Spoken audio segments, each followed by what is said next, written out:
ایک موقع آئے گا اللہ اپنے موحد بندوں کو اٹھا کر جنت پہ لے کر جائے گا.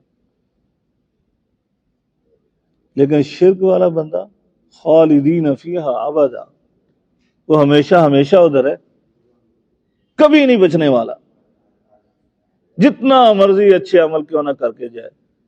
وہ اچھے عمل، ابھی قرآن کی آیت ہے کہ یہ عمل ہی تباہ و برباد ہو جاتے ہیں شرک کے ساتھ ملاوٹ ہوگی تو یہ تو عمل تباہ و برباد ہو جائیں گے. مثال دے کر بات ختم کرتے ہیں. میں کئی دفعہ یہ مثال دے چکا ہوں، من و دودھ ہو نا، من و دودھ. یہ مسجد کو ہی ہم تالاب بنا لیں، ہاں جی، اس کے اوپر سے یہ گنبد سے خالی کر کے اس کو بند کر کے اس کے اندر دودھ ڈال دیں، بھر دیں اس کو، کتنا دودھ ڈلے گا حساب نہیں ہے. اتنا دودھ ڈال دیا گیا، اس کے اندر گندگی کے، غلاظت کے، پیشاب کے چند قطرے گر جائیں، کوئی عقل مند ذی شعور انسان آپ بتا دیں کہ وہ بندہ اس دودھ کو پینے کے لیے تیار ہو جائے گا؟ ہو جائے گا؟ قبول کرے گا؟ فری میں، پیسے نہیں، فری میں قبول کرے گا؟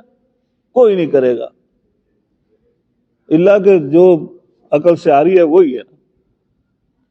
اتنا دودھ جو ہے چند قطروں کی وجہ سے نہ وہ ناپاک ہوا ہے نہ وہ حرام ہوا ہے، لیکن پھر بھی نہیں وہ قبول کرتا.